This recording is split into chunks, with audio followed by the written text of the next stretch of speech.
Now, firstly, I'd just like to thank Sue Pedrick, Kevin Broughton, and Graham Dunlop, who spend a lot of time on these sessions every week, every month rather. Won't say weekly, it's monthly. If not, you know, and a few slipped in there as well. So thank you very much, guys.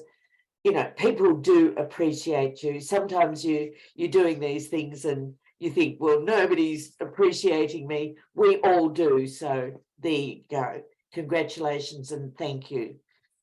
So we're going for a wonderful session tonight, and that is, if you've got your agenda, we're talking about goal setting and communication and conflict.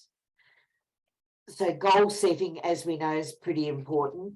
Firstly, we're going into conflict, and I know that we've all had conflict, whether it's been family, whether it's been the Christmas party, whether it's been Toastmasters, whatever it is, there's conflict. And to know how to handle it, to know how to direct it is very important. And tonight we have a star who has done lots of that. So I'd like to tell you a little about Kevin. Kevin's Program Quality Director. He declares that he's politically pragmatic, religiously ecumenical, and family always comes first. He has traversed the DTM path a few times over his 13 years in Toastmasters and is the current District 73 Program Quality Director this year. Kevin says that Toastmasters has proven a great eye-opener and has given him a voice to share his enthusiasm and passion with everyone, while helping others to free their inner voice and build on their confidence in leading others. How great. From his experiences at 56 years young, working and volunteering across for-profit and not-for-profit organisations, being part of teams and leading cohesive, high-performance international teams, he also suggests that where there are people, there is conflict. The mental struggle resulting from incompatible or opposing needs, drives, wishes, and external or internal demands. Please welcome Kevin and his session on positive conflict. Thank you, Kevin. Take it away. Many thanks, Marlene. It's a tough one, isn't it? Where there are people, there is conflict. It's unavoidable. Some may have heard what it is that I'm about to recite, but it's the Toastmasters brand positioning statement. And I want you all to please think about these words and whether or not they resonate with you. I wasn't born a leader. They were all around me, though, in the community, at work, at school. Leaders were everywhere. They were the heads of families, coaches of teams, business leaders, mentors, organizational decision makers. I admired these leaders. They influenced who I was and who I was becoming. Whatever they did professionally or how they became what they were, I aspired to walk in their footsteps. And so I committed myself to becoming one. Finally, it came to me. It wasn't just what leaders knew that enabled them to lead. They had a voice. They could tell their story. They could listen and answer. They didn't just accomplish, they communicated. So I set out to find my voice, learn to process information on my toes. I needed to learn to listen, learn to give feedback and accept it. I needed to organize, plan, deliver, follow up. I needed a place where all the ingredients were there and someone would guide me along the way. I found that place. I found a community of learners and the path to leadership. I am a leader and I was made. So why is this passage relevant today, you may be asking? Well, spoiler alert, conflict happens because your purpose doesn't align with what you're doing, what those around you are doing, or are at odds with the values of the organization you are working for. The reality is that if you don't have purpose, which is often associated with goals, then chances are you've little chance of any degree of wellness in your life. If you don't have a reason to get out of bed, then the day you don't will come a lot sooner than you think. And believe it or not, the Americans have already coined this phrase, purpose anxiety. Please don't go down that path, but instead heed the messaging of this evening, and especially how useful setting goals aligned to an understanding of purpose can be, with Kaylene a little bit later. But in the meantime, I have a visualization task for you. And if you do these better with your eyes closed and you're happy with that, then please do. If not, stare down the screen. I'd like you to think about who you'd like to go out on a dinner date with. And don't worry, you don't have to say who. It doesn't have to be your partner. It can be anybody you want. Once you've decided, pick the restaurant that you're going to do. And pulling up outside in a luxury Uber, being escorted to your table, your favorite beverage there waiting for you. You look at each other across the table and your date says, "What's your purpose in life?" Think about what you would say. And if you want to, jot down some notes. I'll give you a minute or two to try and have a think about this. And if anybody wants to share, then please feel free to tap it into the chat window, or we'll have a little bit of a talk in a moment. So keep yourself in that place. That's the question you've been asked. How are you going to respond? And whilst you're having a think about that, I'm going to give you one of the biggest learnings around conflict that I've come across in my last half century.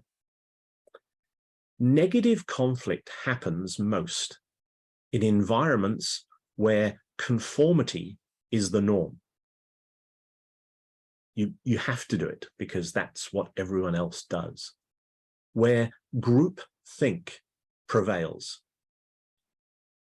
You could be in a group of 5 people and the first person gets asked a question and gives the wrong answer. The second person gives the wrong answer. The third gives the wrong answer. The fourth. And by the time it's your turn, you feel compelled to give the wrong answer because it sets you apart. These group norms then create that conflict. Positive conflict happens where we feel psychologically and physically safe. Psychologically and physically safe, a safe place. It's the way I introduce Toastmasters meetings all the time when we talk about the evaluation process. This is a safe space for you to be able to talk about what it is that you want to achieve, how you've done it, and for people to give you honest feedback. All right, is there anyone that wants to share what would be in their purpose response to this ideal date? And you can share who the ideal date is as well if you want. Nola. I think Graham muted you, which means that he might have to unmute you. No, I muted myself. Surprise, surprise. All good. Whenever I meet somebody that I have not met before, my primary purpose is to make that person feel comfortable. I always feel that that is my role. Even if I walk into a room of strangers, I somehow consciously think that it's my role to make people included in a room of strangers. I like to instill laughter and lightheartedness. And that has been my mantra for all of my grown-up years, certainly not in my teenage years. And I want to feel if I have met a person that I think I know without knowing, and I'm sure you mature people with us tonight know exactly what I'm talking about, that I ask them to help me with a pain that I have no idea how I'm going to resolve. But that only will happen if there is a connection that only I will know whether I can share that or not. I think that's enough to go on with. No, that's awesome. Heart on sleeve as well. And the bit that I emphasize is that when we talk about purpose and an understanding about why we're here and why we get out of bed in the morning, that's where we then end up with some degree of fulfillment when we manage to achieve those things. And we're in a world where you have to make a choice. Do you turn around and make a really big difference for individuals? Or do you choose to make a little bit of difference for a lot of people? Or are you just about what's in it for you? And that's a very big scale of degrees about what you do with your life, and about where somewhere along those lines it's going to conflict with the people around you and whether or not they're trying to achieve the same things. Anybody else care to share what was in their purpose statement or purpose response? Marlene, you'll have to unmute yourself. Funnily enough, I'm a little bit like Nola. I No. think nursing was the profession for me, because I understand that my purpose in life is to help people and to help people get better if they're sick, all of that sort of thing. But look after family, care for family, just help others where I can. At the same time, putting laughter and fun into every day and every gathering. So just make it joyous where I can. And I love doing that. And when I succeed, I'm really happy. That's about it, short and sharp. I have that that phrase that some of you may have come across. We have introverts that recharge their battery when they're alone. We have extroverts that recharge their battery when they're in a big party, and we have toastroverts that recharge their battery when they're helping others within a Toastmasters event or framework, and they just get an absolute buzz and their energy levels go up. Absolutely. I recognize there are 4 fundamental layers, if you like, to purpose. And that's around helping people, around thriving, around living, and around well-being. And normally a purpose will frame itself around one of those 4 things at their core. Anybody else care to share a little bit of something around purpose?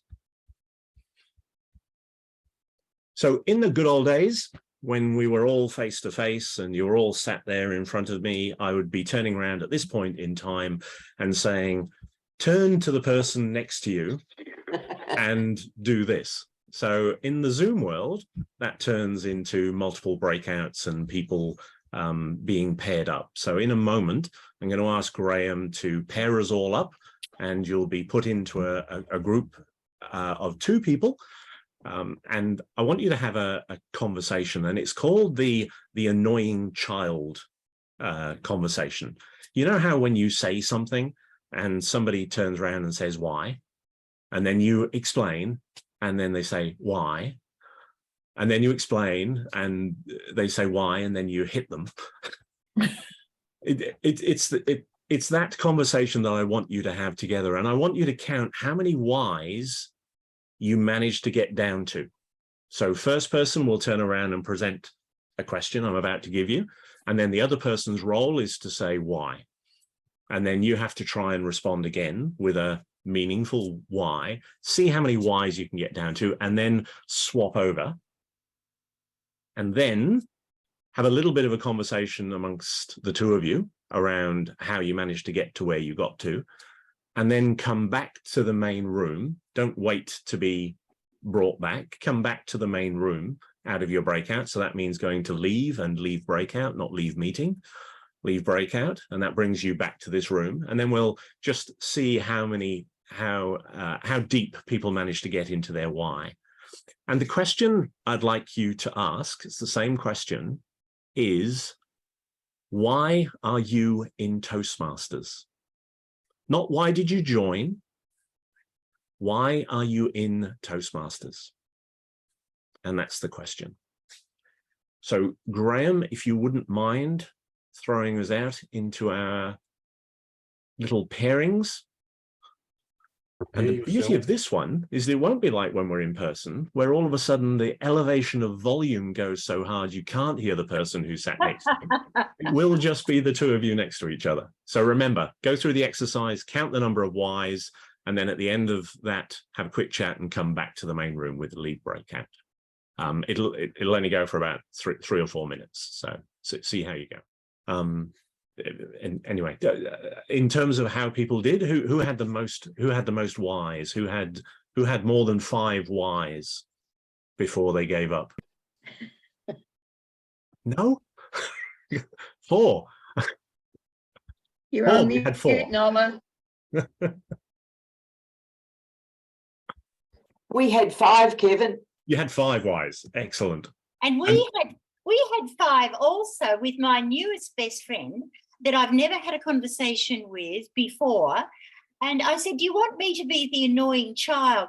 Oh, you could never be the annoying child, she said. She doesn't know you well, does she? Or alternatively, you could be anything that you wanted to be. And in how many minutes were we speaking to one another, Kevin? About 4 or 5 minutes, I think, in total. Oh, well, I know more about Glenys than perhaps people that she's worked with all of her life. Awesome. She was very open and it was just lovely. May I ask what the 5th why answer was? I asked her, was the childhood that she had better than her adult life that she's formed for herself, or was it just a journey? And her answer was that she was a teacher, and she told this story. Oh, you might like to tell the story, Glenys, please. That she was shy as a child. And you're on mute, love. You have to press the button. Glenys, we can't hear you, love. Glenys, unmute yourself, love. Give her some time. Yeah, very shy, strict parents, and yeah, well, repressed. I'd say that, but then other ways I wasn't. So it was just my personality didn't develop until later in life. Yeah. And her first reason, which I think would have been a better question for you to ask, Kevin, but you weren't to know. She said, because I have such fun and I need to have my brain working. Oh, very much the brain bit. Yes. So I thought that was very insightful, and I knew we were going to get to know one another very well with that in the first question.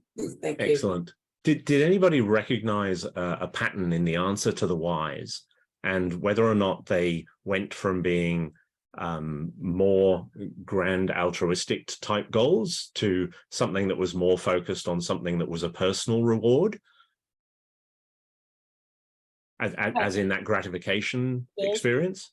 Well, with our conversation, it was the reverse, in my view. Yep. I think that Glenys stated what was most important for her now, and then that led us back to her life as a child and as a teacher, and the fact that adults freak her out. They were her words, and I'm sure she doesn't mind if I share that. Speaking to adults freak me out. Yes.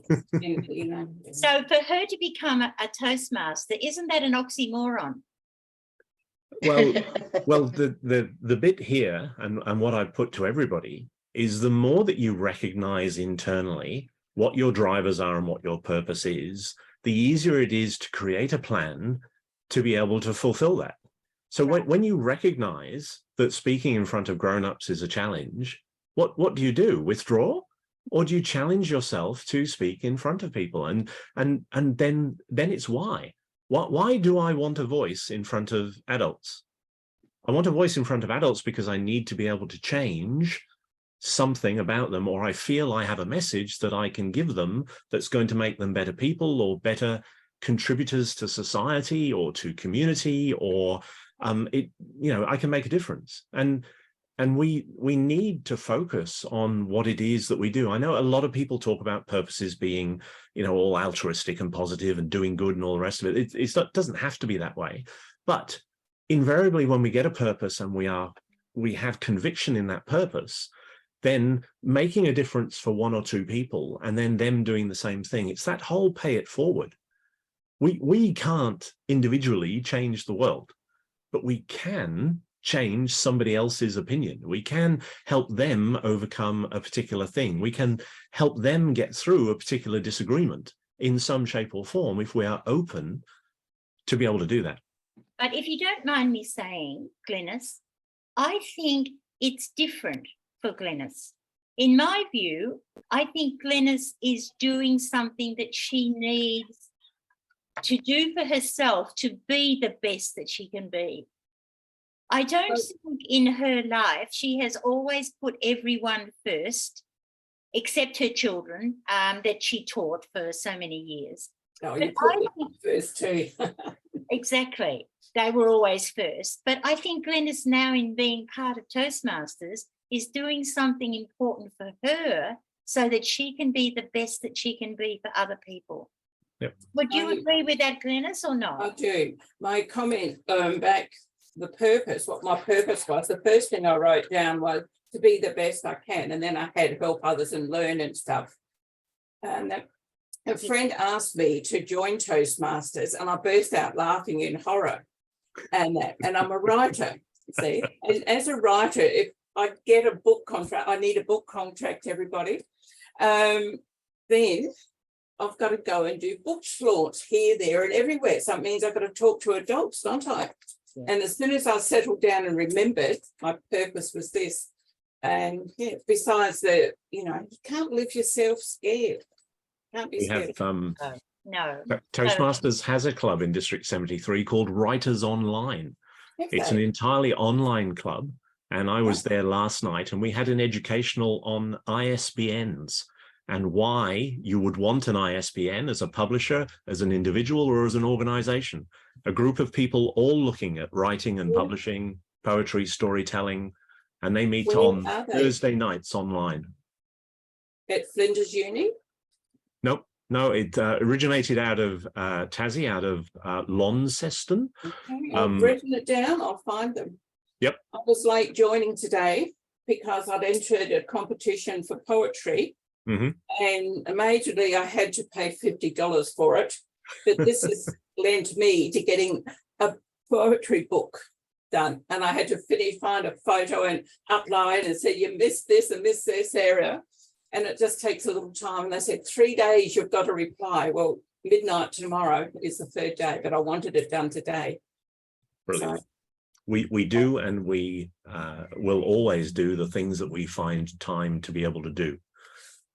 There is only a finite amount of time. There are only so many things that can ever be achieved. The only beauty in all of that process is that we have choice. We choose to do the things that are important to us. Right. Yeah, the poverty group I missed this afternoon was important, but not important enough. All right. So getting back to what this is about and recognizing who we are and that need for purpose to be able to manage conflict situations. So I often talk about there being 2 triangles and 1 morality. So the first triangle, this is all about what burns within our core and gives us a balance as individuals. So it's our emotions, how we feel, how we empathize, what makes us cry and what makes our heart sing. It's our values, how we think about ourselves and our family, our society and the universe that we live within. And then our competency, the talents that we have, the things we're good at, and the things that we're getting better at. And that's a triangle. If you imagine it as a combustion triangle, then only when all those 3 things, our emotions, our values, and our competency are all aligned, do we have that perfect flame and energy that burns within us. If something challenges our values, then the flame dies. If we're pushed too far out of our skill level, then the flame dies. Maintaining that balance is really important to being safe, to being well. And the second triangle that I often talk around is my interpretation of the teachings of Tenzin Gyatso, the 14th Dalai Lama, and his commentary around servant leadership. And he talks about three things exactly. My postcard, Nola, this is the one. He talks about compassion, the expression of benevolence, and the compassion over indifference, and recognizing wisdom over ignorance. So the compassionate side of what it is that we do. And then the mindfulness, the ability to be able to focus on choice, what we do, what we maintain our focus on, and to choose those distractions in a very mindful way, so that we're not thinking about things that are a distraction. So focus over distraction, and an awareness over automata. So that sense of, you're driving down the road, was that light actually red or green? Just being present in the moment, that removing those things that we just do subconsciously.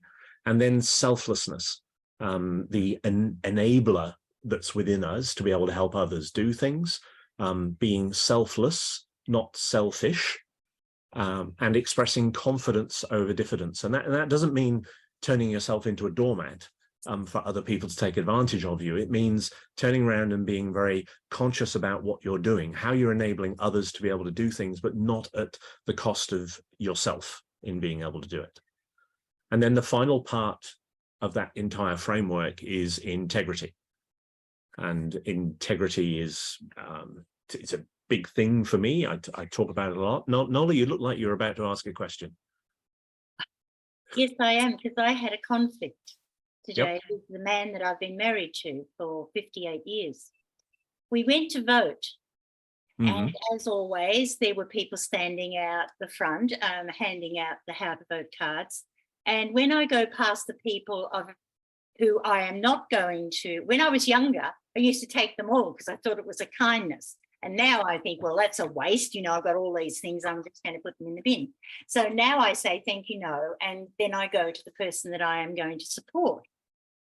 As we came out of the voting booth, my husband said to me, see that girl over there in red? And without giving too much away, I said, yes. He said, when she went to give me her voting card, I said, no, I don't vote for crooks. And I was absolutely appalled. And I said, but why did you find it necessary to say that? We all have reasons why we do things. Anyway, I won't go on with all of that. But it was a conflict that we very rarely have. We're sort of two-minded people, really. And even if we are voting for the same person, it was the unkindness that he showed. And I said, karma will happen. We called around to see our daughter. I said, oh, I was disappointed in your dad today, and I've got to tell you the story. So I told her, and she said, and I'm with you, Dad. And I said, oh, my Lord. So I'm a failure. I'm a failure as a wife. I'm a failure as a mother, because kindness was not evident. And so that's my little story for today. But it's an interesting one, because it actually typifies what we've been talking about.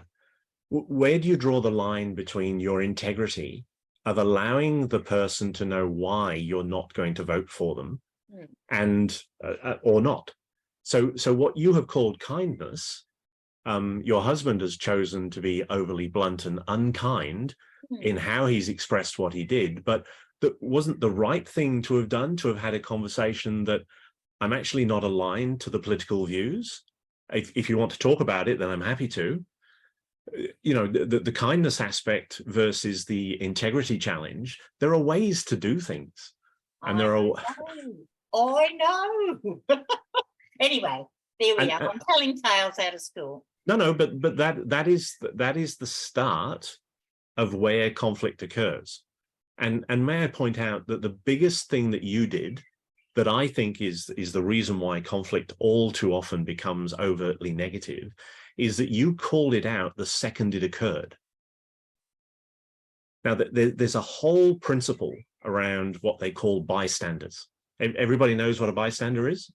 Yep, someone who watches something happen. Now, what's missing in the world, as far as I'm concerned, is active bystanders. People who react to what it is that they see.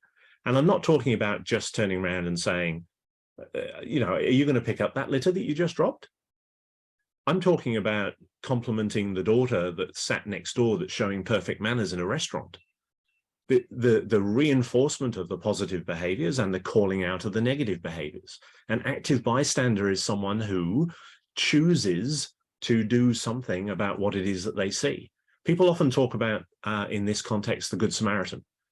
You know, the story in the Bible about the person who gets beaten up by robbers, and, you know, people from his own village walk the other side because they're worried. And at the end of the day, someone who's from a completely different faith process actually turns around and helps him out and pays for him and puts him in a room. This is our choice in life all the time. We can choose to try and ignore the things that are going on that are wrong and allow them to fester and to not say anything about it, or we can do something about it. Now, Sue had her hand up. Kevin. I can think of many things that I can't share, but something I can share to do with conflict was years ago when I was traveling to the city and I was young. I was an early 20s, and I hopped on a bus and I watched these people absolutely harass this girl from a different country, and they were just verbally attacking her the whole time. And I thought, no one's doing anything yet. Should I do something myself? And then I got up and I went and sat next to her, and she was initially really, really nervous about what I was even going to do and whether I was going to join in and be absolutely obnoxious as well. But I sat next to her and I said, "Are you okay?" And then we had a conversation, and when I sat down, it was suddenly two of us against the people behind that were bullying, and they stopped. And I don't know why they stopped, but they weren't willing to tackle two, but they were happy to single out one. And I felt really good afterwards, after we had a conversation and she was okay. But I was appalled about what was going on in the bus, and it made me so mad that I had to get up and do something. And I'm glad I did, because she felt far more comfortable and felt supported with a busload of people that weren't going to budge. Yep. It was not good. And I mean, I have so many social examples of that from my past, which helped establish my values, because I saw my mother intervening where things were wrong. You know, I've seen her jump in front of a bunch of youths attacking some skinheads on the high street in town, and nobody else was getting in the way. And, you know, my mum, her moral compass said I had to get in the way. And these boys were so shocked that this woman had chosen to get in the way, they just disbanded and went. Now we have a choice in every one of those situations to either directly intervene, so we do something straight away, or we can diffuse the situation in some shape or form, or we can report it to a higher authority. We always have that choice. In every conflict, we have that choice. And an example may be you see a couple on the street shouting at each other. That, you know, the man is howling back on the fact that you haven't done this, you haven't done that. And you are afraid that if you intervene in any shape or form, you're going to become the subject of that. So what do? Do you walk the other way? Or do you do something about it? And the doing something about it can be as simple as going up to them and saying, have either of you got the time? Which would just break the cycle of the argument. Now, you know, that is clever, Because Yeah. I thought I could not, when you put that scenario to us, I was thinking I couldn't go up to that couple and say anything. But of course, you don't say anything about what you're thinking. You say something completely abstract. Absolutely. Clever thinking. But this is the choice we have whenever we see some injustice. In our meetings, in our Toastmasters meetings, so often I hear about people that are negatively attacking others or giving evaluations which are overly negative, or Oh, you need to join Wandon. It will never happen at Wandon. Never. but some other not Really? quite so perfect clubs, Okay. they have that environment. And you know, we see it on social media so often where people are constantly taking the negative tack. They're constantly turning around and doing things. And we often take the non-inflammatory response, which is to do nothing. And that's part of the problem and part of the choice, because what happens when we do nothing is it then starts to eat us up. Because we've done nothing about it, we fester about it. And we go over it in our heads. Could I have done something? Should I have done something? And then 2-3 weeks down the road, you're telling all your friends about what this other person did, and you didn't do anything about it. And that's where it starts to become a real problem. That's when the conflict turns completely negative. Sorry, Kate. I think when you do nothing about it, it becomes seen as tacit approval. Yes. So if you don't confront it, then it becomes the norm. Yep, absolutely. And there's lots of phrases around all of that, which basically mean the lowest standard of behavior that you're prepared to accept becomes the behavior. You know, that's what prevails culturally in organizations. If a manager above you turns around and does something that you don't agree with in terms of how they put people down, then all of a sudden every manager is going to be doing it. And that's the way that it works. Sorry, Vicky. I was just going to say there's a saying, and I can't remember who said it, where it comes from. It goes something like, all it takes for evil to happen is for good men to do nothing. Yep, absolutely. And that just sort of, I thought of that when you know, if we put up with something, whatever that is, whether it's in ourselves or somebody else doing it to us, then really we are complicit in what's happening. Yeah. No, absolutely, absolutely. And we need to reconcile that somehow. So going back to the definition of integrity, for someone to be of integrity, the word of that person must be whole, complete, unbroken, unimpaired, sound, and in perfect condition. So basically, you're doing what you say you're going to do, and when you don't do it, you tell them that you've not done it. Imagine what your life would be like if you've done what you said you would do when you said you would do it, or you have said you are not doing it. You have nothing hidden, you are truthful, forthright, straight, and honest, and you have cleaned up any mess that you have caused for those that were depending on your word. And what if everybody around you did the same thing? Wouldn't it be an awesome world? It is. It is. So I have my reason for getting out of bed, and I've shared it with some on this screen, and that is to serve others with my gifts and talents, and to help people see the beauty in themselves and others, and to do this every day. And I use those triangles as a measure to remind me about the balance that is required to be able to deliver service with integrity. Sounds really easy, doesn't it? Yeah. I do think the exercise that you put us through gave us a glimpse of something that we would not have had a glimpse of had we not joined this session tonight. And I thank you so much for that, Kevin. Don't we, Glynis? So in the past couple of weeks, I've been told that I don't know what I'm doing, that I don't respect these particular individuals, and that I don't care. And I had lots and have been told about these negative conversations that are going on behind my back about me and what it is that I do. And in that same time frame, I've also been thanked for speaking up. I've had support and encouragement, for going beyond what was expected of me. And I've had tears of thanks and smiles, not least of which for wearing this shirt while I was out shopping today. And that was smiles, not tears.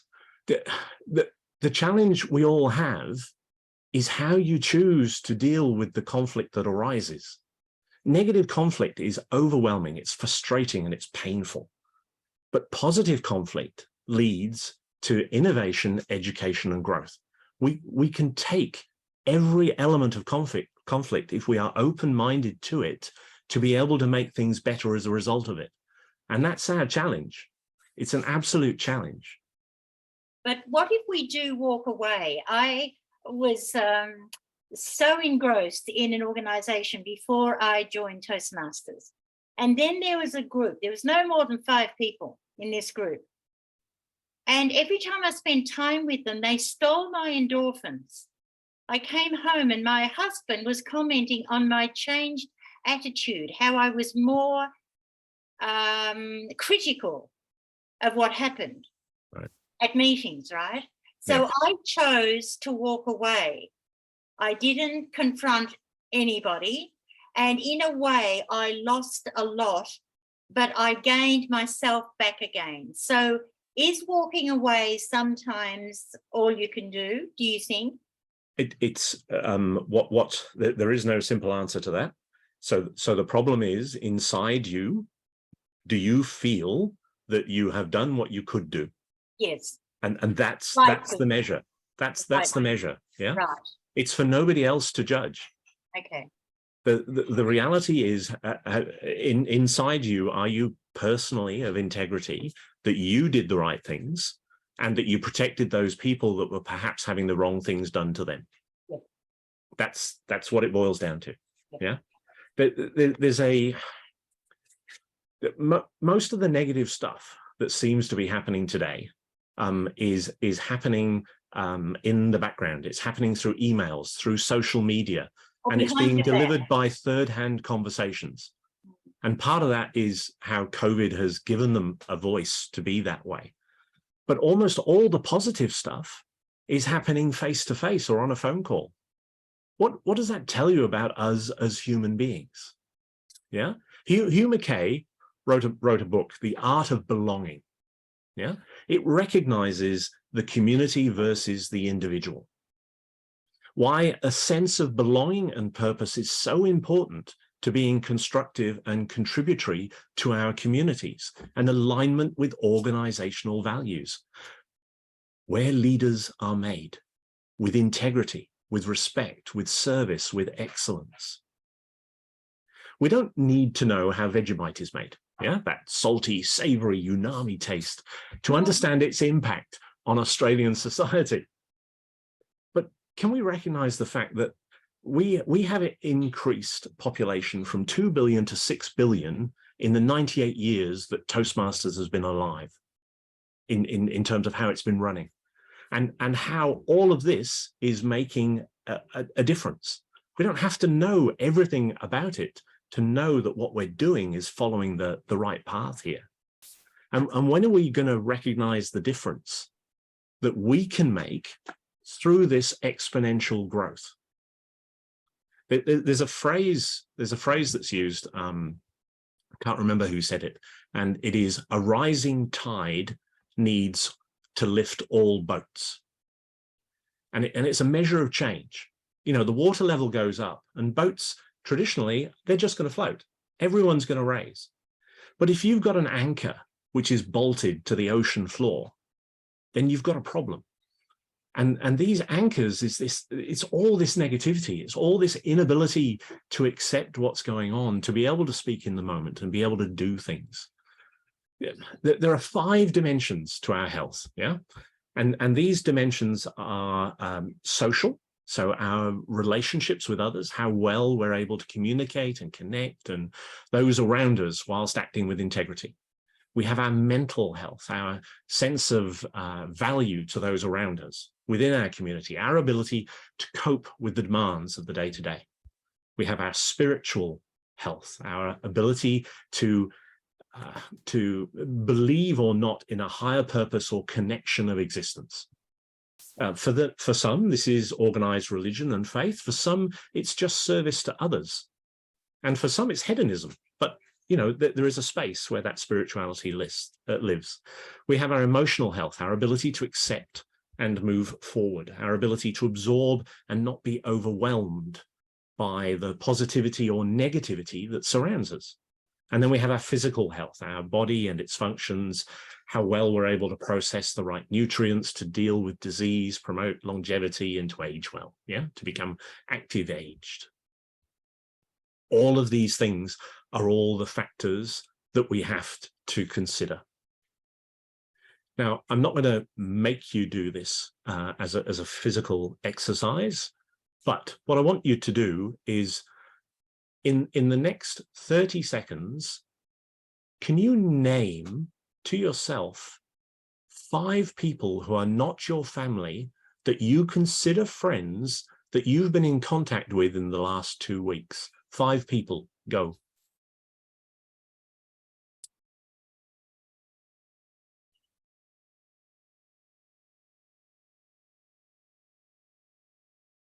Everybody managed to get to 5? Yeah.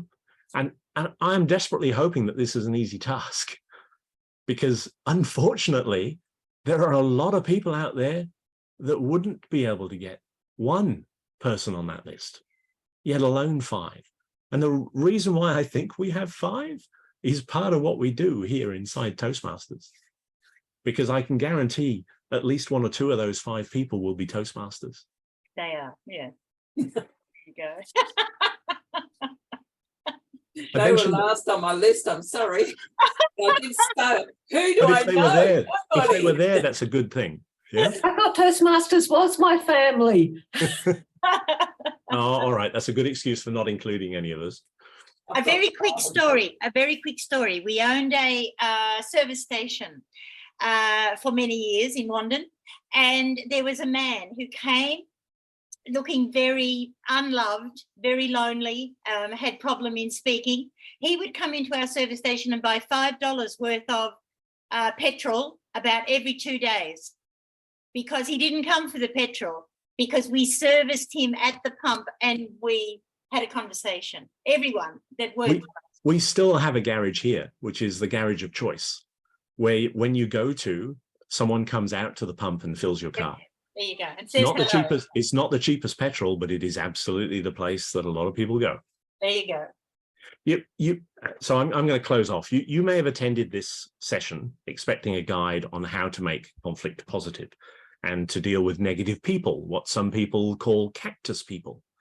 But I'd suggest to you that positive conflict will naturally be the outcome when you have an understanding of your purpose. You have an understanding of why you're doing what you're doing, and you act with integrity. I'm hoping that everyone here is able to learn, live, lead, and embed how to flourish with your purpose. Thank you very much. Thank you, Kevin. Look, you're so knowledgeable on this topic. You just have so many little stories to make it live for us, you know, how you demonstrate and give examples on things like integrity and what people do and what you can do and what people say and the little stories all around it. Everything that you've said tonight has been wonderful for me. I've heard you on this topic before, but tonight somehow you just made it more alive for me. I just loved it. You know, very thought-provoking in lots of cases.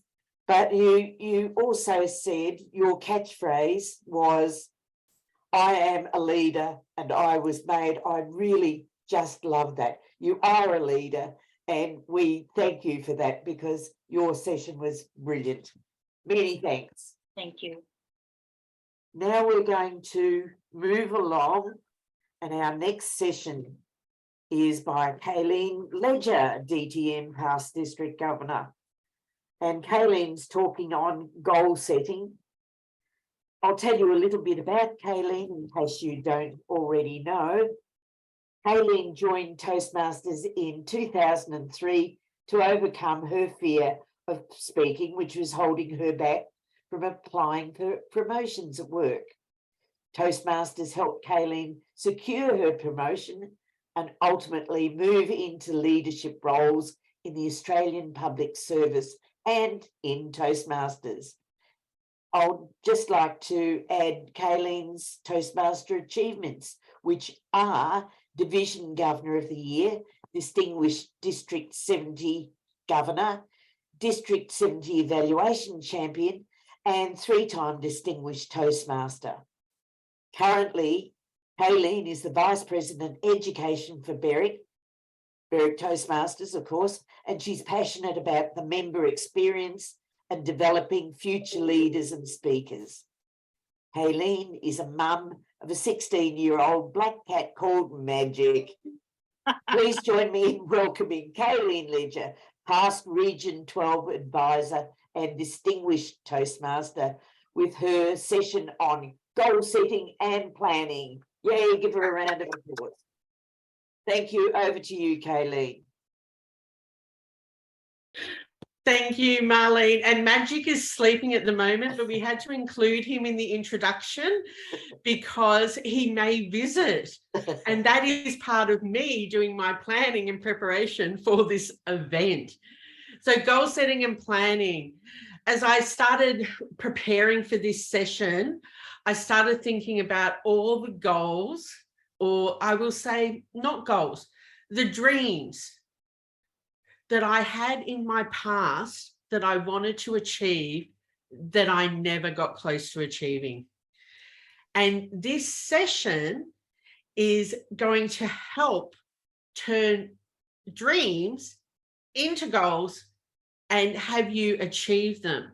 Because when I look back, I didn't have clear goals all the time. I didn't spend time setting a really solid goal. It was just, I want to achieve this. I didn't take it further. So in this session today, we're going to go further with goal setting.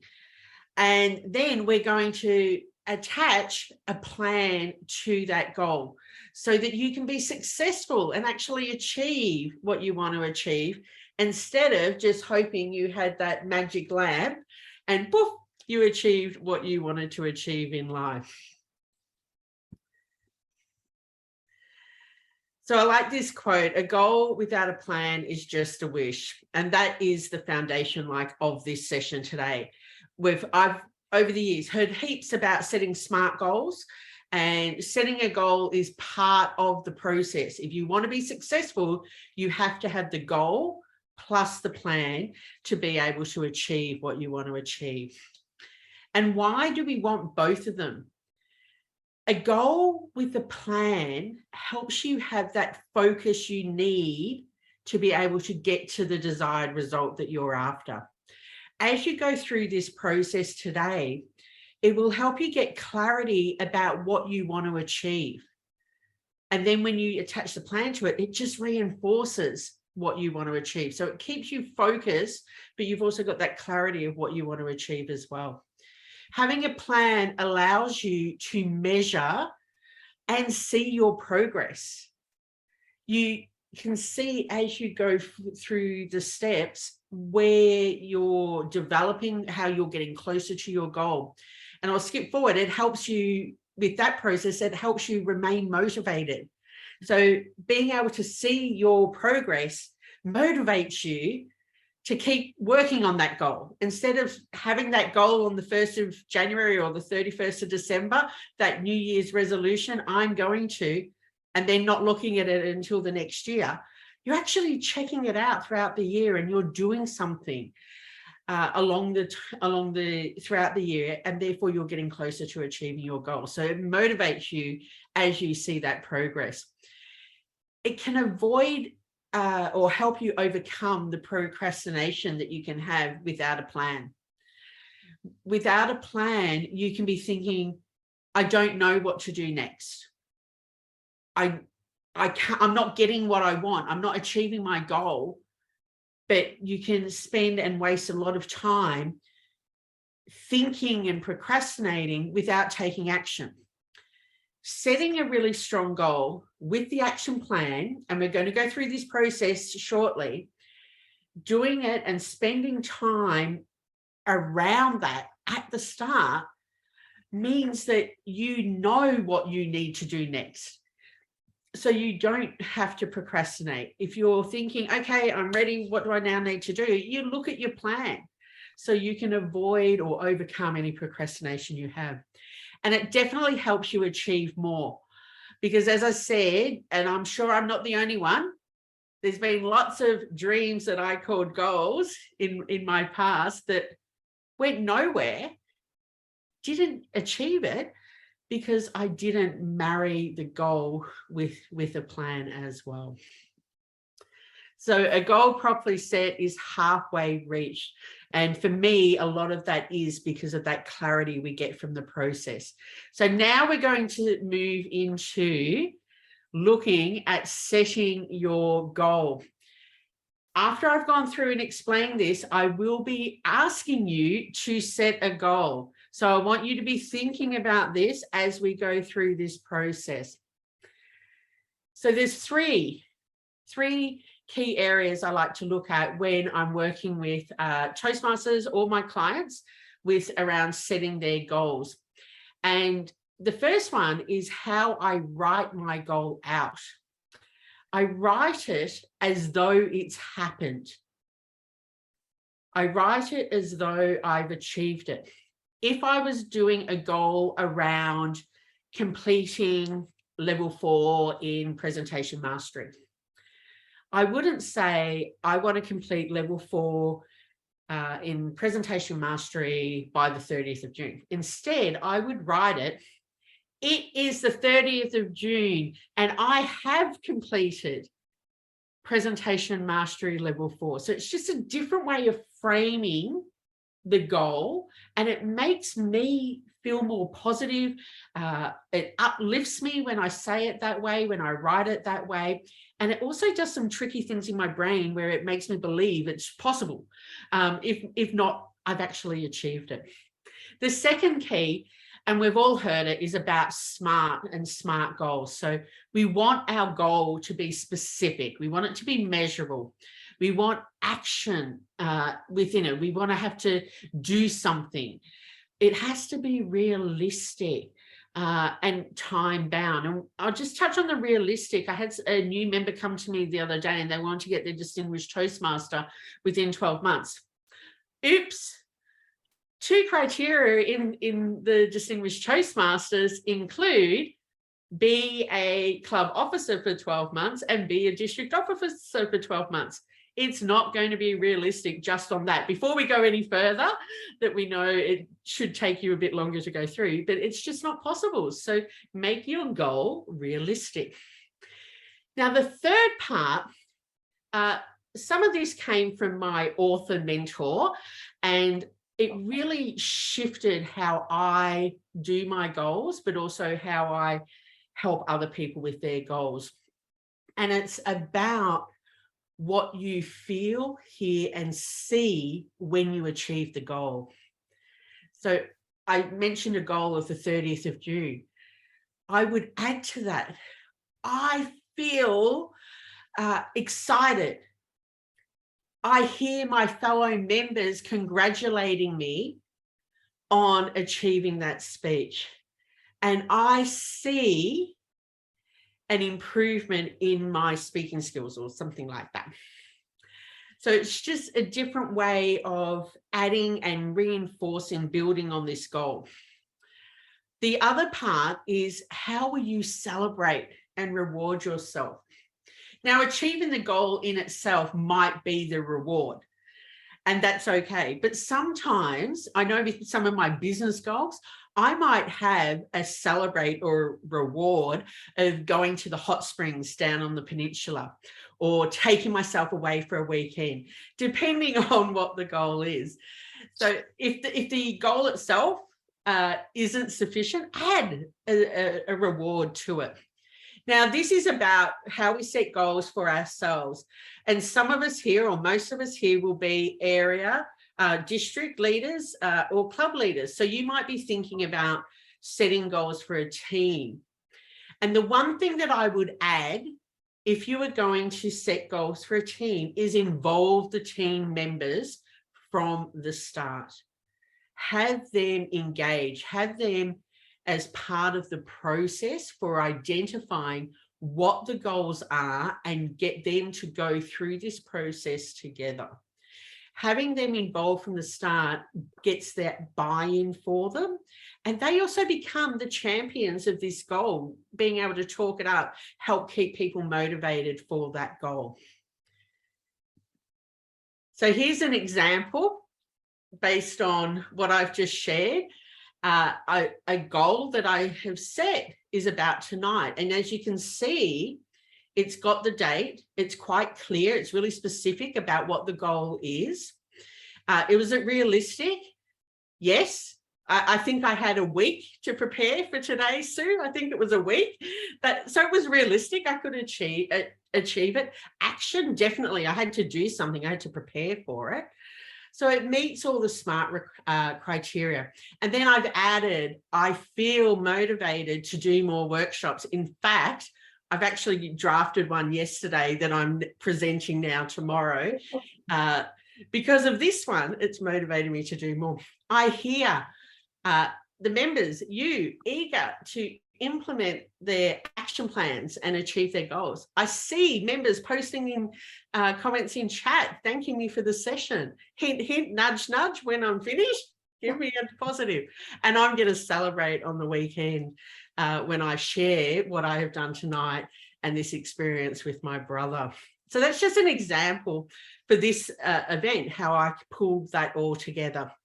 So now what I want you to do, and I'm going to give you a few minutes to do it, I want you to think about something that you want to achieve in, let's say, the next 6 to 12 months. Now, it might be something within Goldmasters. Where did Goldmasters come? Within Toastmasters. Might be something within Toastmasters that you want to achieve, but it could be something else. It could be planning the Christmas lunch with the family. It could be going on a holiday. It's up to you. I'll leave this on the screen and I'll call you back in about 2 to 3 minutes, and then we'll move on to the next part. Any questions? Just unmute and yell out, but I'm going to mute while you do that. Okay, how did we go? Would anybody like to share the goal that they came up with? Please unmute. Nola. Oh, yes. Surprise, surprise. I would like to share. Am I unmuted? I can't tell. You are. I can hear you. I am. Yeah. Thank you. Thank you. Well, my goal is, and I've got 6 months to complete it, is my 4th DTM, and it has been achieved by the 30th of June. The path is clear and possible. I have done all of the district roles and the club roles that I need to do. The action needs to begin now, though. I was going to have this done by Christmas. Well, that's not going to happen, but it is realistic as long as I get off my butt and move. Time is on my side, and I can see the quiet accolade because the mentors that have mentored me for 19 years, when they've had their first DTM, wonderful celebration. The celebration that I had was held in the local hall, and we had about 100 people there. We had white roses in yellow, in silver urns. I mean, we really went to town. And so since that time, it's just mentioned and just sort of, we might have a wine or two at the meeting, but that's all.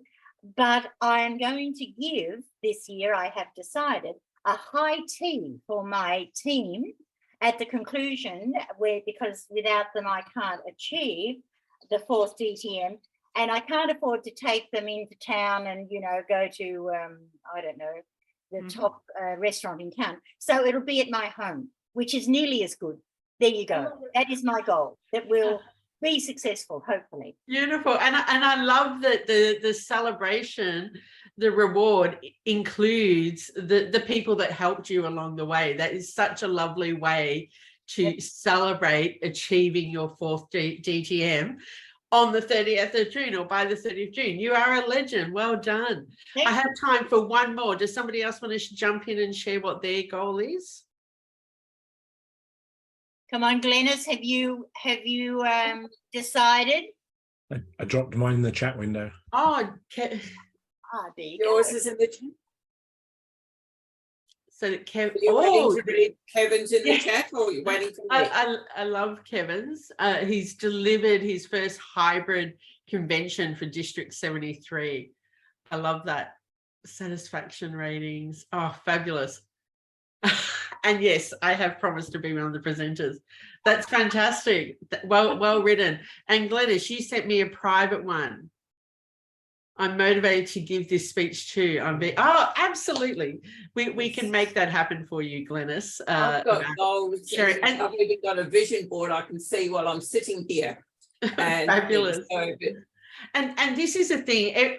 When a lot of the sessions I try and that I create, especially when I'm talking to members or club leaders, I do like to do something that you can take and use yourself.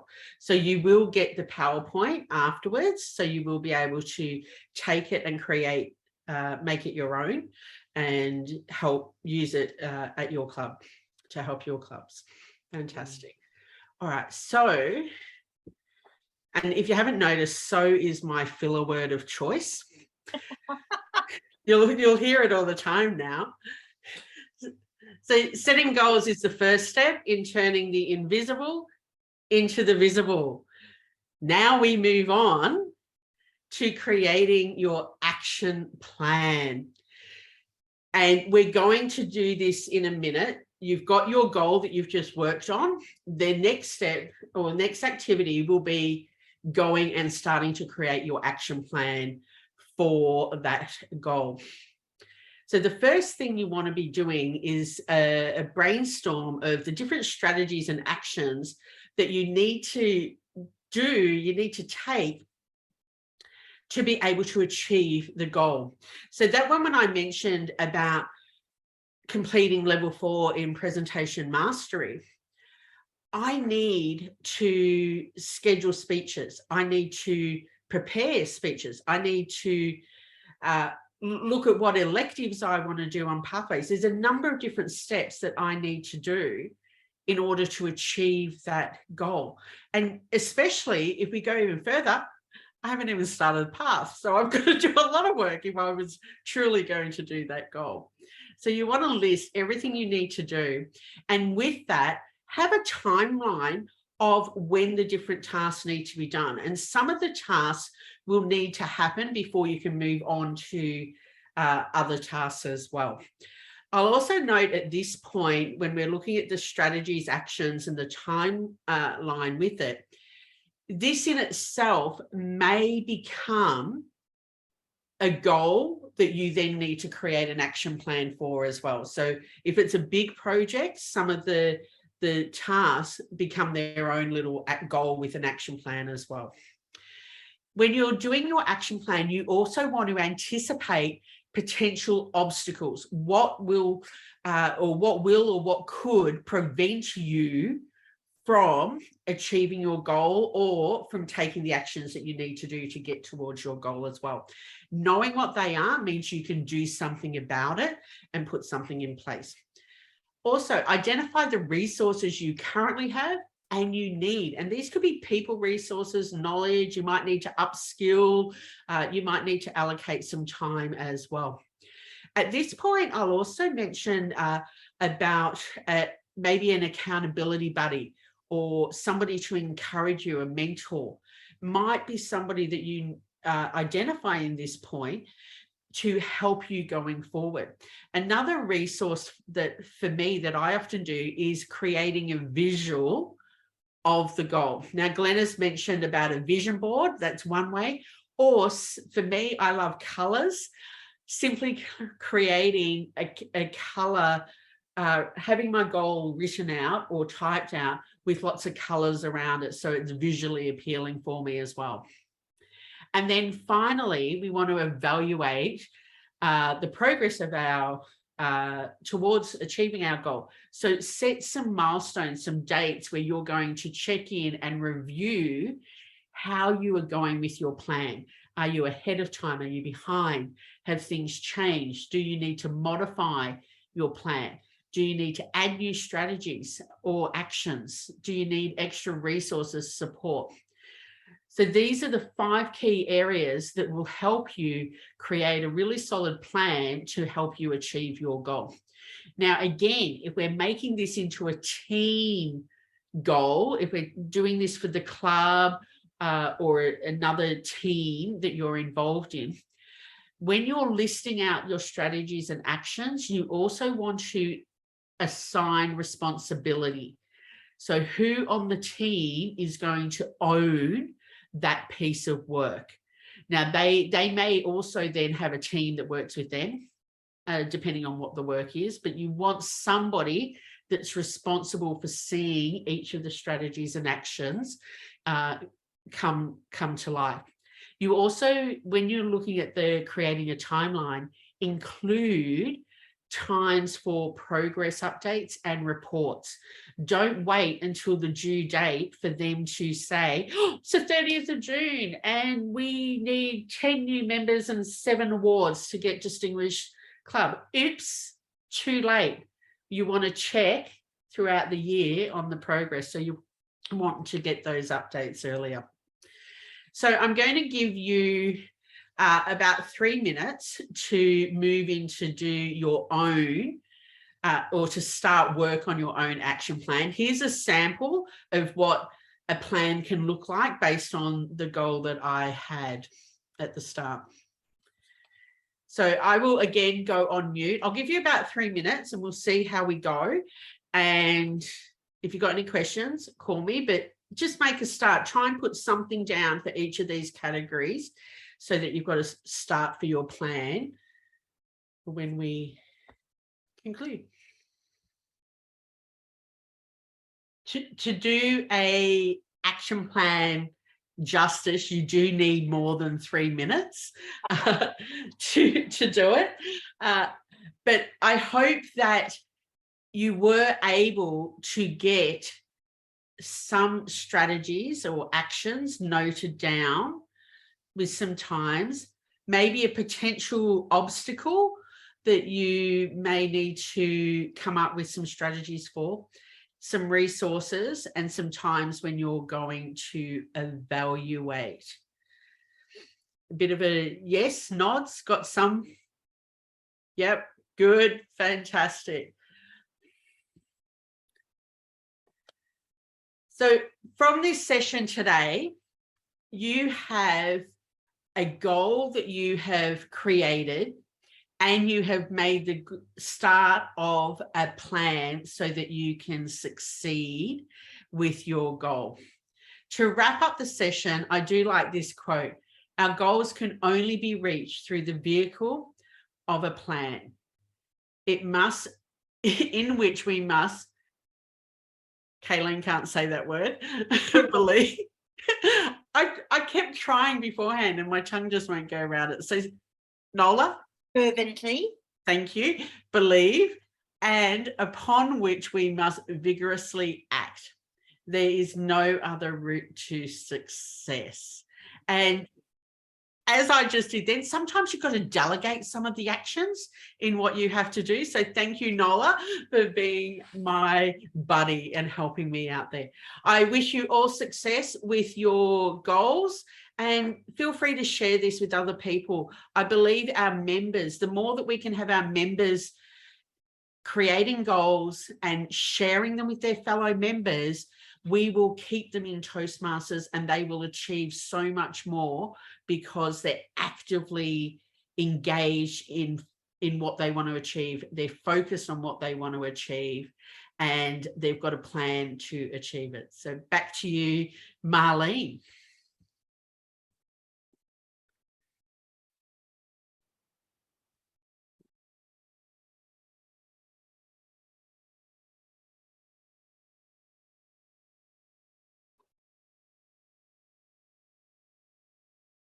Thank you, Kaylene. I don't know what's happened to my screen. It's back again now. Thank you so much for that. I mean, it was so informative, and you really pushed the planning. Lots of people have the idea but don't really plan. You know, they have the thought of the achievement in mind or what they want to do. But you're right, so right. You must have that planning and measuring how you're getting along and having those timelines. So that has been really good. And the fact that you had some little stories in there really sort of brings it to life. I loved the fact that you brought to life to the goals must be in the present tense, or I have completed, because a lot of people just don't do that either. And it is so strengthens your whole thought of the whole goal, doesn't it? And it's when you know how to set your own goals that you can help others. So I loved your goal setting example, SMART goal example. So well done. So thank you so much for being part of this educational today on goal setting. Really wonderful. Thanks again. Everybody give Kaylene a bit more of a round of applause. Thank you so much. So good to have you here today. Our next session. In a moment. So Marlene is our host for the panel this evening. She is celebrating her 30th Toastmaster anniversary this year and is a proud president of multiple clubs. She has served as District Governor in 2004 and 5 when District 73 was included in Western Australia, the biggest district in the world. She is now semi-retired. Her working life includes being a nurse, a midwife, a hospital CEO, a medical representative, and as a result, she has plenty of opportunities for conflict resolution. So, being lead of our panel today, I'd love to welcome Marlene Sinclair back to host as our moderator. Welcome, Marlene. Thank you very much, Sue. Thank you for that. Yes, we're going to have a wonderful Q&A panel here tonight, and we've heard from two wonderful presenters. So anything that's on your mind, anything that you've noted down and want a bit of an explanation for would be welcome. All you have to do is put up your little reaction, or you can even put it, there's not many of us, so you can wave and get the nod. We have our two panelists. We have Kevin and we have Kaylene, but we have another very special guest tonight. We're so lucky to have Michael Said, a Toastmaster of 22 years, and he's the current Region 12 advisor, was District 90 Director in 2016-17. I think everybody knows here what a district governor or district director is, and region advisor. Does everybody know that? Yes, of course. What Kaylene? Sorry? Sorry, it is what Kaylene is. Yes. Yes. Now, he served on the board of a credit union for 25 years, chairman for 6 of those years, overseeing a seamless ERP implementation, constant policy review, legislation changes, and the consequences of a robbery. Being the member of many clubs and from a very large family, both breeding grounds for conflict, he has the ability to keep the peace, yet deal with the issues that arise. Please welcome to our panel, Michael Said. Thank you. Right, to kick off this program, perhaps we should hear from Michael first. Michael, you mentioned consequences of the robbery in there. That's got us all intrigued. I'm sure it certainly got me intrigued. Would you like to tell us a bit about that and where the conflict was? Well, obvious, wasn't it? Yeah. So our credit union got robbed, and we were on a fairly secure premise. We got robbed, and I was the first person in the room after the robbery. And I remember seeing the look on the ladies' faces as something I never want to see again. But the testing point came when a few months later I had to present the results at the AGM, and we had a union. We're an industrial site, and the most militant union in Australia had prominent membership of our credit union. And these guys would rather have a fight than a feed. And I really expected there to be an unbelievable bloodletting session. And I presented the results, and then I moved away from the lectern and I gave a Toastmaster speech on the robbery. And what made it was I just fessed up that as a board, we failed the staff by not having the adequate protection. We thought we had what was good, but it was trendy but ineffective. And I just admitted that. And when I asked for questions, you could have heard a pin drop. No one said a word. These guys who would rather go behind the sheds and belt someone up didn't have anything to say. And they loved the staff unbelievably. So it's a skill of Toastmasters, but the real key was admitting the failings that we had.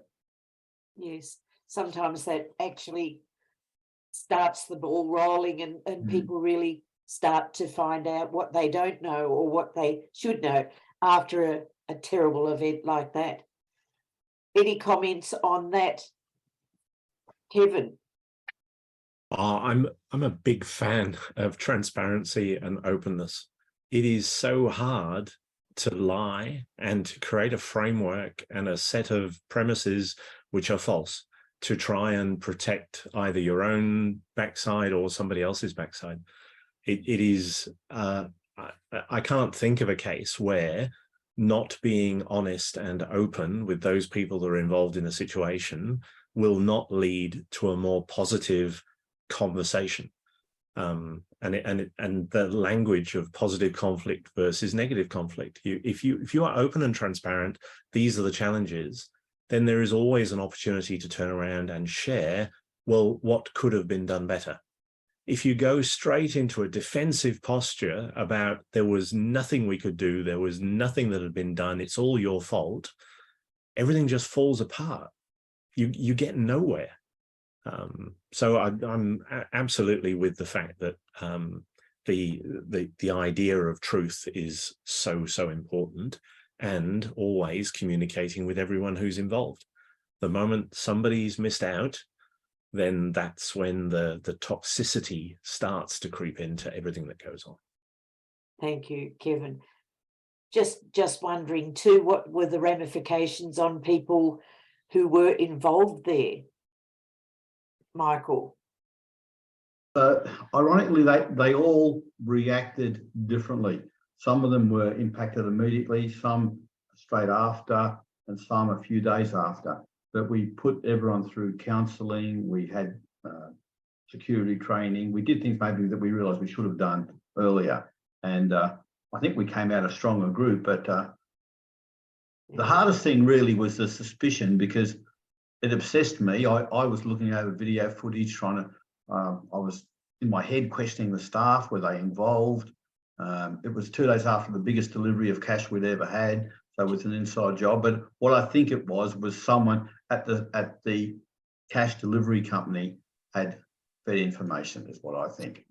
But the key is, if you want to get someone caught in something like that, someone needs to be injured or physically hurt, because no one got physically hurt. The police don't take a big interest. And no real follow-up was happening. We believe that people end up getting caught with subsequent robberies, but someone needs to be hurt or killed for the police to really take it seriously. Interesting, isn't it? Any comments from the floor? Kate? Might have to mute. That's better. I was going to say, so thank you for that tip, Michael. When I go planning my bank robbery, I'll make sure I don't hurt anyone, so that it won't be taken seriously by the police. Good one, Kate. Anybody else? Did you realise, Michael, that you were doing the right thing when you were speaking as a Toastmaster? Could you tell by the vibe in the room that you were diffusing a Oh, yeah, okay. a Yeah. situation that could have been volatile? I instantly, because there was just dead silence. Right. No one was speaking, and I specifically paid tribute to the staff for what they did. I can get emotional at times, so I think my voice quivered a couple of times, and people knew that it just reeked of genuineness, and I was genuine. Yes. Did you have advice before you decided to give your speech, or did you do it based entirely on your Toastmaster experience? I just did it. I just thought, I thought long and hard. I rehearsed it. Yep. It was factual. It was honest. It was raw. Yep. Yeah. No, I just did it. Yeah. Good on you. Yeah. Thank you for sharing that with us, Michael. With, it's very difficult when you've got these areas of conflict, and that was extreme, I must say. Does anybody else like to bring up any area of conflict that they've had that perhaps we might get some insights into, whether it's family, whether it's Toastmasters, wherever? Sue, you had. Yes, I just want some advice from this well-versed panel. When you have someone come down on you with multiple issues, but they CC everyone into that, like it's becomes like this epic performance, like they're almost saying, look at me, this is what I'm explaining, but I'm right, and they're wanting the whole world to know. Do you then take them aside like one-on-one, or do you continue to respond in that whole epic performance that they've created? Michael? Look, I had this very situation where I was doing a Toastmaster work and I misspelt one word of someone's name, and they took that as a slur. I didn't know the word, but the changed word became an insult in that person's native tongue. It was a total fluke. I just didn't, just one letter changed.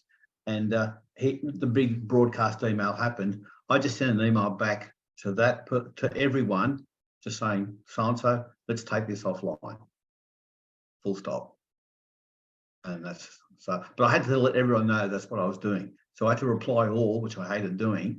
But there was no big long explanation, just a one-line sentence, just one sentence. And that's what I did. Yes. Yeah. Does that answer your question, Sue? Yeah, I think that's great to readdress everyone, that it hasn't just disappeared, that you are saying that you are addressing it, but you're going to take it offline. So I think that's a wonderful response of how to make everyone know that it's being taken further. I think Kevin has something else to say. Kevin. Only that the answer, as is always the case, is it depends. Because the issue I have with any email that ever gets sent with more than one person's name in it is that it's a covering your ass email. It's not anything else.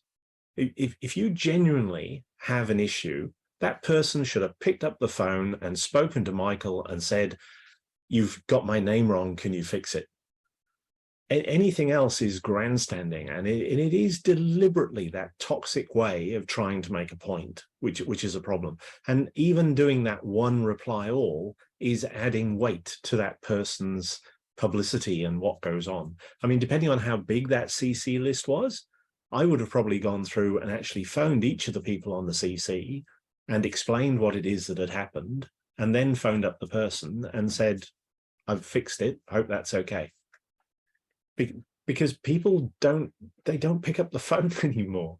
They would rather turn around and grandstand on social media about something that you said somewhere than they would actually turn around and just talk to your face. The stuff that's been happening the last couple of weeks, personally, around people turning around and telling me that so-and-so has just spoken to them and they're going to do this because you said that and you did this.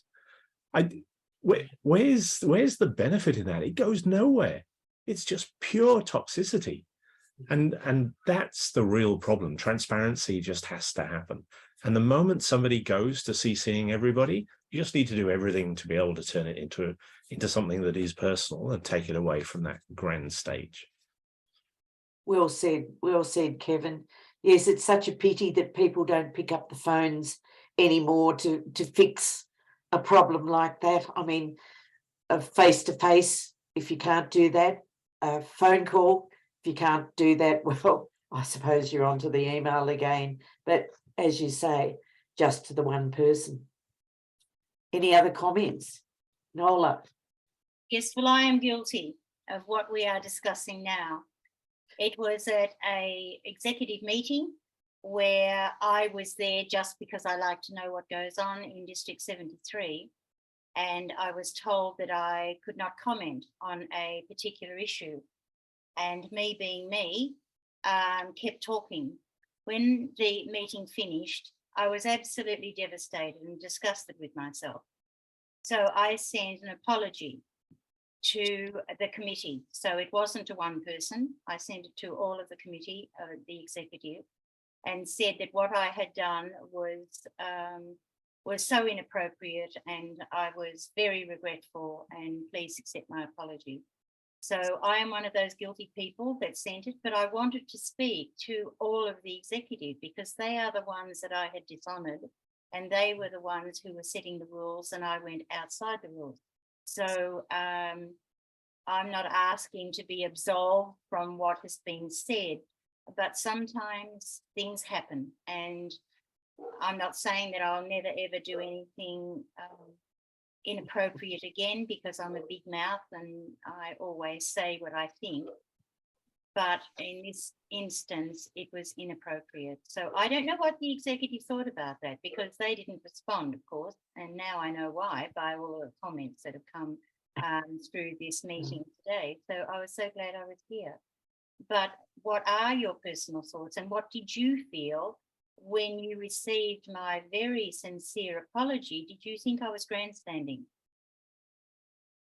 I can't answer that.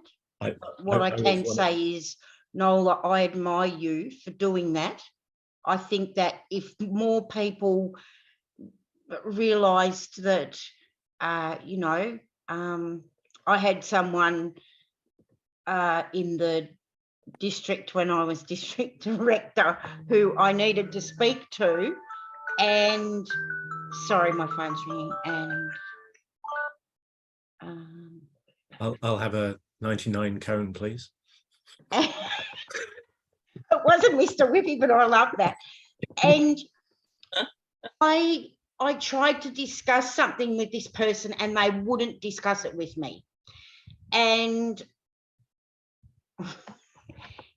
became aggressive and hung the phone up and went off. And then I tried to talk them some time down the track, and they would not discuss the situation with me and did not speak to me for the whole year. And but the point I'm trying to make is that, do you want to be right, or do you want to have a relationship with people? And that's something that's come to my mind really strongly. You know, this can be in any situation, in a marriage or siblings or whatever. Do you want to have a relationship, or do you want to be right about this? And I really admire it when people can say, yeah, I probably didn't handle this in the right way. And I was obnoxious, dear. Sorry, Nola. It's not what you've done in the, it's, you know, what you do in the future that, and we can all change the way that we handle things. But I guess I was just thinking, you know, it's good to try and sort things out with people.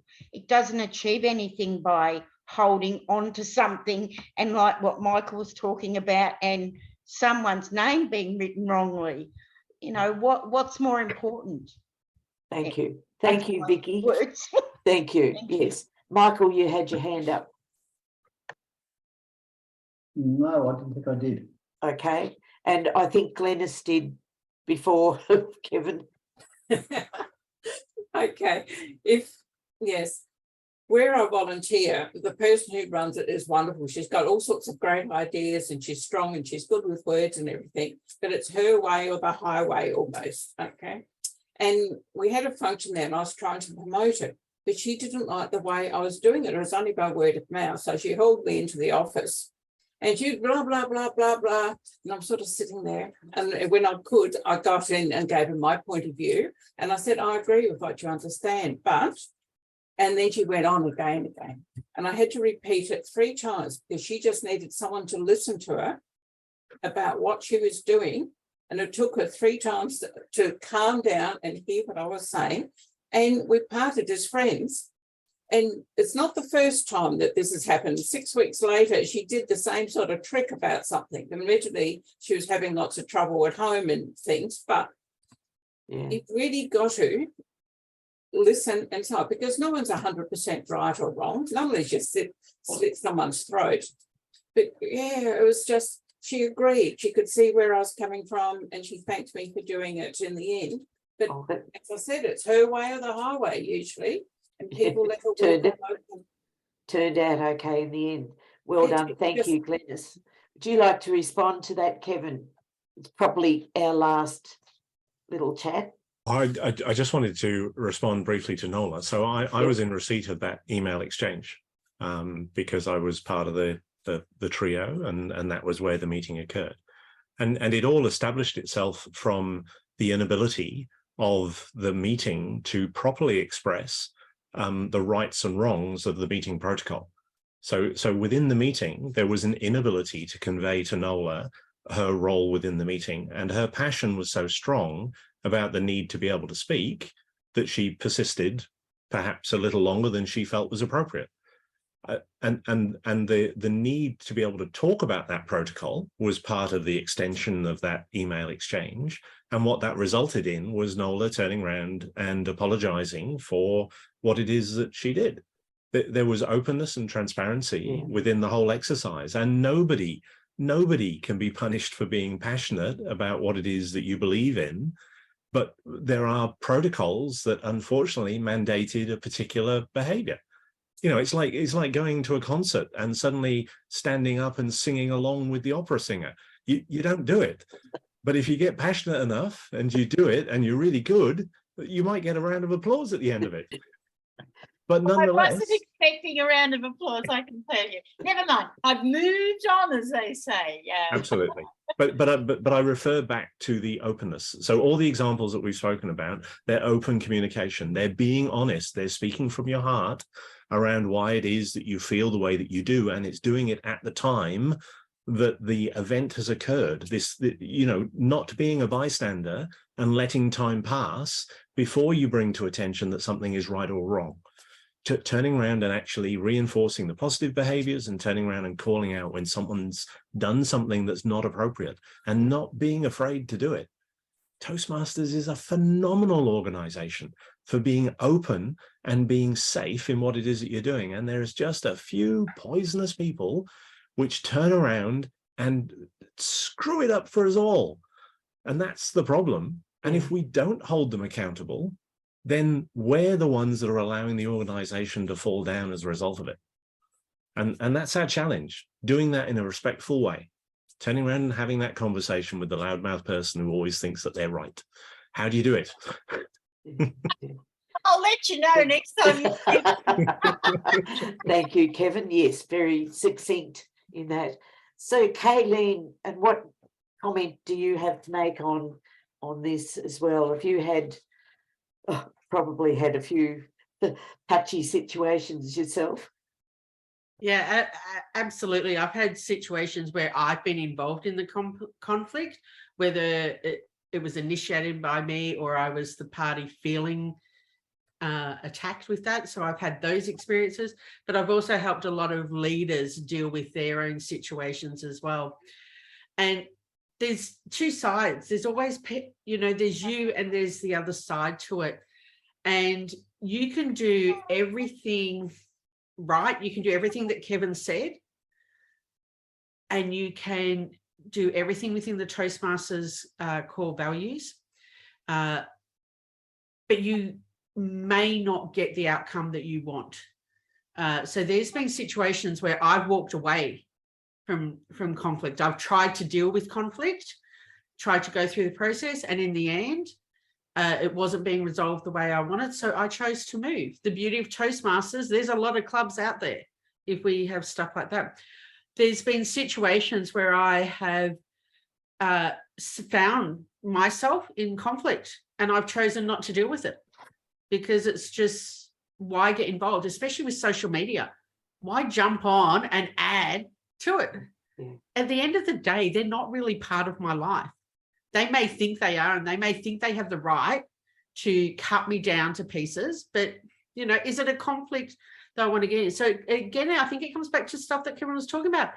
If I'm really personally invested, I will try to work out a solution, come to a mutually, you know, satisfying outcome for everyone. But, you know, only if, you know, I'm really connected with it. So not everything will get resolved. Doing what you can at the start is really important. If you're a leader, listen to the people that are in the conflict. I spent years in the public service, and sometimes decisions made by the government, the people that have to implement them aren't happy. Unfortunately, we can't change the rules. But as a leader, we had to listen, and it created conflict in the workplace. But by listening and then identifying areas that they did have control in, meant that they were, in most cases, they were able to work with whatever the change or the conflict was that we were having to deal with. And it's the same. And now that I'm a past region advisor, I'm happy to say this, and it's on a recording. My statement to people that are out there bagging Toastmasters, bagging World Headquarters, bagging the CEO, bagging the board of directors, bagging our district leaders, giving Kevin a bloody hard time, is you choose to pay your fees and follow our core values and mission. If you don't like it, don't pay. Simple as that. You don't have to be a member of this organisation. If you do want to be a member of the organisation and our values, absolutely be part of it, and we're here to support you all. Beautiful. Well put, Kaylene. Michael, you had something to say. Look, Kaylene, the most refreshing thing I've heard from you for a long time. Well done. and you give good stuff. A couple of simple things that I sort of govern or things I've picked up. Whenever there's a conflict on it, even if it involves you or if it doesn't, a good thing to do is just to repeat back to the person your understanding what the issues are. Can I get it right? You're concerned about 1, this is this. Correct, yeah. 2 is this, and I've got it right. Because they feel at least listened, and it makes sure that you've understood what the problem is. I find that very important. And the other thing is that you often in a conflict, you want to influence someone. The easiest person to influence in a conflict is yourself. So you can find out what is your part in it. And your part could have been 2%, but that 2% could have prevented the whole thing happening. So just look at what you can do and make that change, because you can make that change immediately. That's it. Thank you. Fabulous. Wise words, Michael. So we've had wise words from our 3 panelists, and we know that we've got to listen and we've got to balance it, not take one side or the other, and make sure that we understand what's going on in any sort of conflict, enable us to help in any way. But I've had a great night tonight, and I'd like to thank Kaylene, Kevin and Michael from us all, and say thank you very much, especially for Michael and his busy night and dropping in. Regional advisor, you must have many meetings, if not meetings, traveling places to go. And also I'd like to thank the team for putting on yet another great educational session. So thank you, Sue, Kevin and Graham, for putting this on, and everybody else who's helped in between. Thank you all. And I'll hand back to Sue, to Kevin, to Somebody. somebody. And back to Graham, the wonderful Graham. Great. Okay, over to Graham. Lovely meeting you, Glenys. Same here, Nola. All right, folks, not much more to say. Thank you very much for coming. Small turnout, but quality is what I would say. Please tell us what you thought of this session. I've posted something in the chat there where you can fill in a form to tell us how we went and how we can improve. I'd like to add my thanks to all of the people involved with tonight, to Marlene, to Kaylene, to Kevin for the presentations, and also to Michael. And thank you to all of you for coming.